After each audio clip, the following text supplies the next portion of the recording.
All right, Shalom.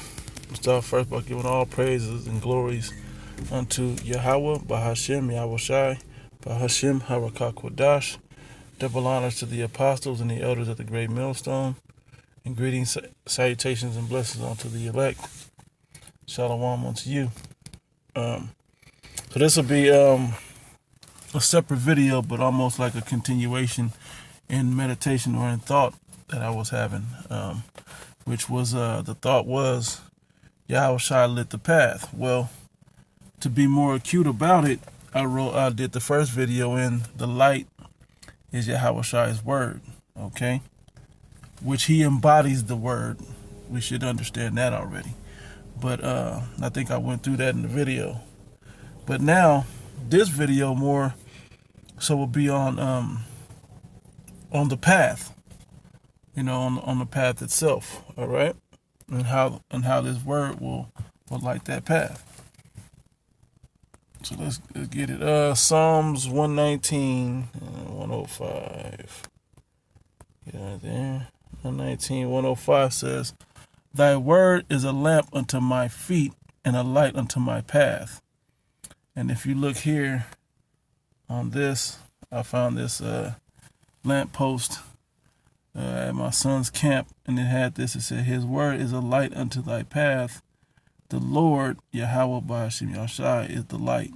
Okay, it's funny. I forgot I even had that. It was the spirit because I found this today, even though I did the other video yesterday, which this did come to mind, but it popped up, I think, exactly a year ago or 2 years ago yesterday. Anyway, so that was a spirit on that. So let me get some more scripts, okay? It says, "The word is a lamp." I'm reading again, Psalms 119, 105. "The word, thy word." Let me see if I should. I'm going to read up. Yeah, let me read up. Yep.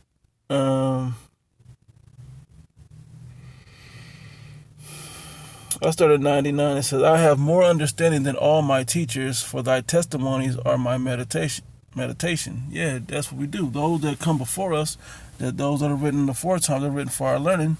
We learn these words to learn from their experiences, okay? We learn from the previous experiences of others. Okay, that's how we have more understanding than the teachers. It says, "I understand more than the ancients because I kept thy precepts. I have refrained my feet from every evil way, that I might keep thy word. I have not departed from thy judgments, for thou hast taught me. How sweet are thy words unto my taste, yea, sweeter than honey in my mouth." Okay, when you start to use them, this wisdom will just have things line up beautifully for you. Things will be more in order within your life, and you'll be able to see yourself through, or the Lord will see you through difficult times ahead, okay? And that's what this is about. And then it says, "Through thy precepts I get understanding, therefore I hate every false way. Thy word is a lamp unto my feet and a light unto my path." And just as it's something that just popped in my mind, if you remember, he was that lamp unto Israel because he chose us, so he walked us out with the miracle for keeping the Passover and leaving Egypt. And he had the chariots to light our paths on the way out. You can find that in the book of Exodus, okay? But here, go to this next verse.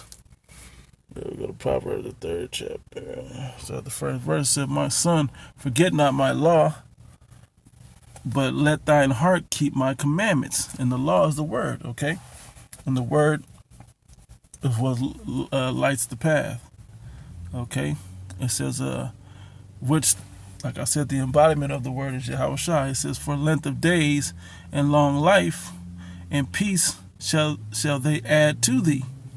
Okay? And that's the point. It's going to keep you using wisdom to navigate around the pitfalls of life, the pitfalls of the world, okay? And that's what we need this path to be lit for. All right? And what path then directly? Well, I'm going to keep reading, then I'll get to that path that we're on. It said, "Let not mercy and truth forsake thee. Bind them about thy neck, write them upon the table of thine heart. So shalt thou find favor and good understanding in the sight of the Most High, Yahweh, and man. Okay? So that we can find good favor. That keeps us navigating through the pitfalls, okay, along this path of life. It says, trust in the Lord Yahweh with all thine heart, and leave not unto thine own understanding, and lean not unto thine own understanding. In all thy ways acknowledge him, and he shall direct thy paths. Okay?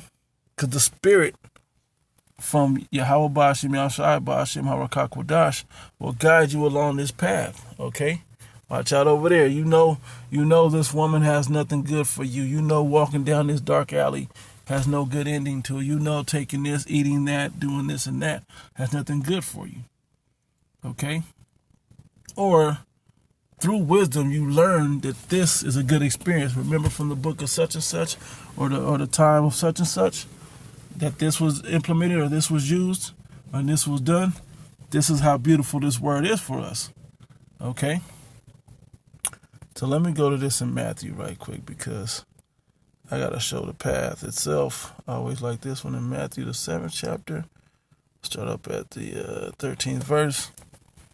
It says, enter ye in at the straight gate, and the difficult straight, S-T-R-A-I-T, the straight gate, or the difficult gate, is the one that we're going to need help upon, okay? We need the wisdom through the word of Yahweh Ba'ashem Yahushai to navigate through that. And particularly, Yahweh Shai is that example of using wisdom, being put in tough situations, and using the wisdom of Yahweh to navigate through them and to see through them. Okay? He can tell when somebody was asking a rhetorical question or a facetious question, and try to trip him up in his words. He could understand their intents. And this gives us the same situation. We can visualize the outcome of things, that we don't be partakers of those things. Okay? It says, enter ye in at the straight gate, for wide is the gate and broad is the way that leadeth to destruction. And many there be which go in thereat, because wisdom don't trust everybody. Not everybody's going to take sincere heed to this.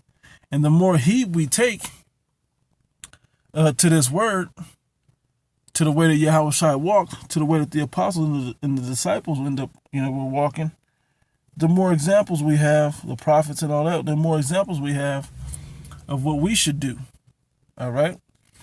14, it says, because straight is the gate and narrow is the way which leadeth unto life, and few be there that find it.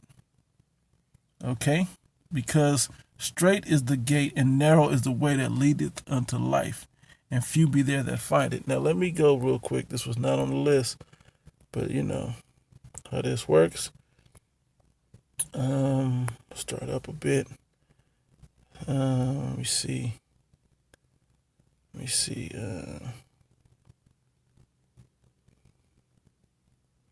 Yep. I'm going to start up at 6. 2nd Esdras chapter 7, verse 6. There is also another thing. A city is builded and set upon a broad field, and is full of all good things. The entrance thereof is narrow, that straight gate, okay? This is why we're going to need that light of this wisdom, which is the example of Yahweh Shai, but the wisdom in particular to help navigate us through this path, just like the chariot lit the path for the Israelites on the way out of Egypt. Okay? It says, and is set in a dangerous place to fall, like as if there were a fire on the right hand and on the left a deep water. Yeah, both dangerous. If you step off the path, it's dangerous. And one only path between them both, even between the fire and the water, so small that there could but one man go there at once, one at a time. All right, now if the city were given unto a man for an inheritance, if he never shall pass the danger set before it, how shall he receive this inheritance? Okay, so how are we going to get the inheritance? It says, let me see if there's more that I want to get. Nope, that was the point. But we're trying to make it down this path that leads to somewhere. And if we're not taking this path that actually leads somewhere, how are we supposed to get to the end of this thing? We can't get there without the light. because we're surrounded in darkness. Okay. All right. So what else did I have? Let's go back to the book of Psalm 16. And let's go to the last verse of that one. Let's see what we got. Verse 11, Psalm 16:11. Thou wilt show me the path of life. In thy presence is fullness of joy, and at thy right hand there are pleasures forevermore. Yeah, so if we get in this good graces, man, he'll keep opening up blessings and along this dark and dangerous path that we're walking upon, because we have the light with us, okay? We have the spirit of Yahweh Shai. We have the wisdom with us, okay? All right? And what is this? Matter of fact, hit it real quick since I'm jumping like this. We'll hit Isaiah 33:6 right quick. It's always a good one. And wisdom and knowledge shall be the stability of thy times and strength of salvation. The fear of the Lord Yahweh, Bahashim Yahushai, is his treasure. That's what you should treasure, okay? This wisdom and knowledge, because the fear of the Lord will keep you upon that path, man. Okay? Keeping that fear about you will keep him dealing with you. Okay? Keep you humble and keep him dealing with you. And pride won't rise up in you in these end times, even though you're making it through a bunch of situations. Okay? Let's keep going. Oh, yeah, I really like that one. Proverbs chapter 4. To the point, I'll read around it to see. Yep. Now I'll start up at verse 18. It says, oh, yeah, and this was beautiful. Verse 18, Proverbs 4, verse 18. But the path of the just is as the shining light that shineth more and more unto the perfect day. I'll read it again. But the path of the just is as the shining light that shineth more and more unto the perfect day. And we're examples unto to the other Israelites and the other nations in particular that don't have this wisdom, that don't have this light. And they're within the world of darkness as well, because they don't know. The darkness is like ignorance and wickedness, and they don't know. They just do whatever they feel good about, whatever the flesh tells them. But this wisdom that we have, this light, it tells us to move in the spirit of Yahweh Hashem Yahushai. It tells us to move in the spirit of righteousness, spirit of wisdom. Okay? It says, the way of the wicked is as darkness. They know not at what they stumble. Okay? And they don't know what they're falling and stumbling over. A lot of these people don't even realize that they're stumbling and falling at all. Okay, they're not even sure that they're stumbling. They don't know what's going on, nor do they care. But when the day comes, when they know that there's a difference between those that are walking the righteous path and everybody else, they'll see the difference, and they'll wonder, they'll be like, oh, they'll want to inquire about it. All right, I'll close out with this one. Yeah, this is. I actually did bring this one up in the last lesson, because this path is an important thing. Okay. Shoot, it's 10 and 13. I'm tripping. Yep. And let me see if I should read up. I think I did on the last one. Perfect. Let me see. 1 Corinthians 10 and 11. Now all these things happen unto them for examples, and they are written for our admonition. Yeah, those examples are the wisdom that we can learn from it, okay? So we can escape those same pitfalls. So like that direction is now lit. Meaning the path that was taken by those that made mistakes, or even the path that was taken and Yahweh guided them along, okay, is also for our learning, for our admonition, for our example. Okay, so we don't have to make those same mistakes and pitfalls, or we can choose the same path and have the righteousness without making the mistakes and fall into darkness. Okay, so they are written for our admonition, upon whom the ends of the world are come. Wherefore let him that think he stand take heed lest he fall along that route.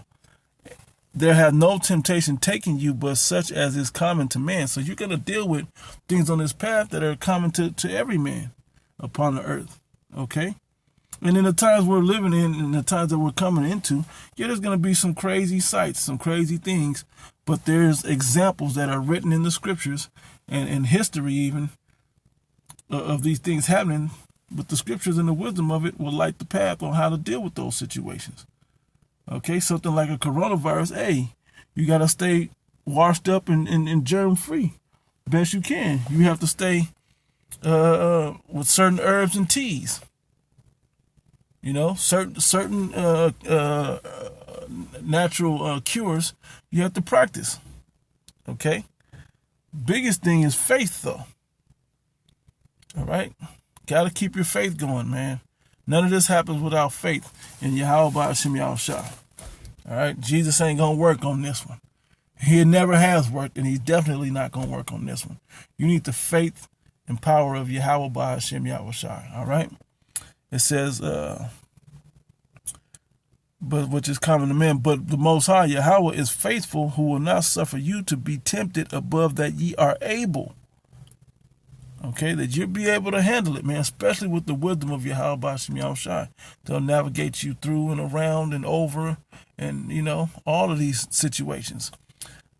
But will with the temptation also make a way to escape, that ye may be able to bear it. Okay, that you can have an opportunity to fight it. He's not going to just close you in a dead end and nowhere to go where you have to choose wickedness to attempt to do anything. He's always going to leave a way for righteousness to prevail. Sometimes righteousness is dealing with the situation you're in and going through it. Okay? It's not always getting yourself out of trouble. Sometimes it's dealing with the trouble at hand. You know, I've been in situations in this truth where, you know, the trouble came head on, and guess what? You got to deal with it. And when you deal with it, now you'll see the benefit that you're able to grow thereby. Okay? Because you went through it. All right? So Lord willing, this was edifying, you know. But we need Yahweh Ba'ashem Yahushua, his example that the righteousness of the law could be done, that man upon earth could be as righteous as humanly possible, that we can rehearse the righteous acts and still get favor if we show our faith through our good works unto Yahweh Ba'ashem Yahushua.